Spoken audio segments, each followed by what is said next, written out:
में वो अचीव कर पाता है, उसी की कहानी हम 1000 साल बाद बना रहे हैं।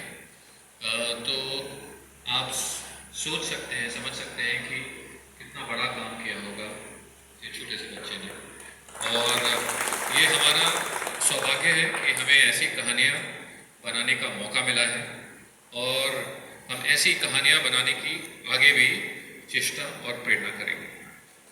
मैं बघेल जी से बोलूँगा कि आप कुछ शब्द बोलें। वैसे तो आज मैं अपने आप को यहाँ पर उस दुनिया में लेके गया हूँ आने के बाद, जो मैंने पिछले 25 वर्ष पूर्व देखी थी, जब मैंने ये संकल्प लिया कि मुझे पृथ्वीराज जी पर कुछ लिखना है। तो राजस्थान का चप्पा चप्पा मैंने छान मारा, जहाँ तराइन का युद्ध हुआ, उस युद्ध भूमि पर गया। उस युद्ध भूमि की हर चीज को मैंने बहुत टटोलने की कोशिश की।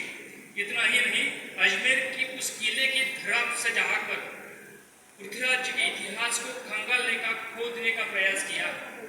और कई वर्षों के तपस्या के बाद, करीब 15 वर्ष के तपस्या के बाद मैं जो किताब लिखी, और उस किताब को जब पब्लिश होने के बाद आज उस किताब को मूल धारा मानकर जब ये सीरियल बनने जा रही है, तो मुझे लगता है कि मेरे लिए सबसे बड़ी सौभाग्य की बात है।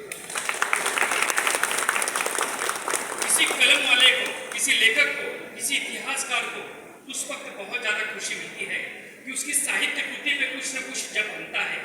वो सौभाग्य आज मुझे प्राप्त हुआ है। और उससे ज़्यादा सौभाग्य यह है कि आज इस सीरियल में जिस लगन के साथ, जिस निष्ठा के साथ, जिस राष्ट्रभक्ति के साथ, जिस राष्ट्र वैभव को दिखाने का प्रयास किया जा रहा है, हमारे अभिमन्यु सिंह जी हो या फिर हमारे यश सावलिया जी हो, जितनी तन्मयता से ये सब किरदार को सामने ला रहे हैं।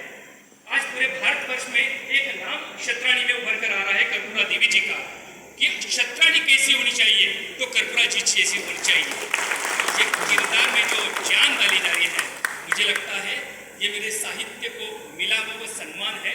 और आज इस मंच पर कि जहाँ पर पृथ्वीराज जी ने यहाँ पर राज्याभिषेक हुआ है, इसी मंच से ये सब अनाउंस होने जा रहा है, ये लोगों तक बढ़ने जा रहा है, तो मुझे लगता है सबसे बड़ी बात है।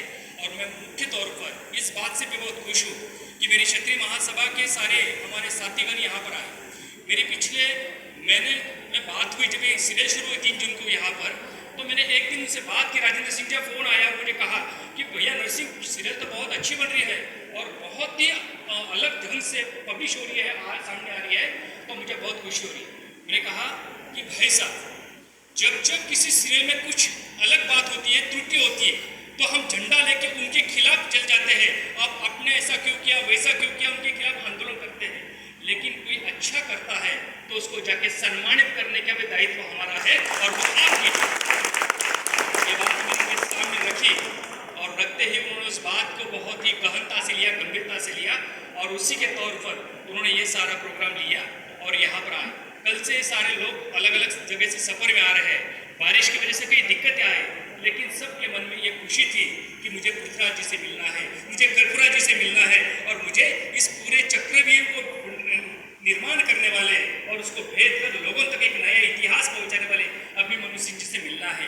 ये दिली तमन्ना लेकर जो सब यहाँ पर आए हैं, आप सभी को मैं यहाँ पे इस टीम की ओर से साधुवाद देता हूँ, आभार व्यक्त करता हूँ।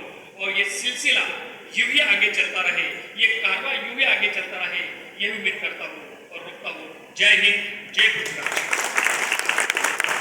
एक और यहाँ पे राजपूताना परिवार फाउंडेशन की तरफ से बड़े भैया दद्दा सिंह जी है, ये छोटा सा सम्मान अभिमन्यु सिंह जी के लिए।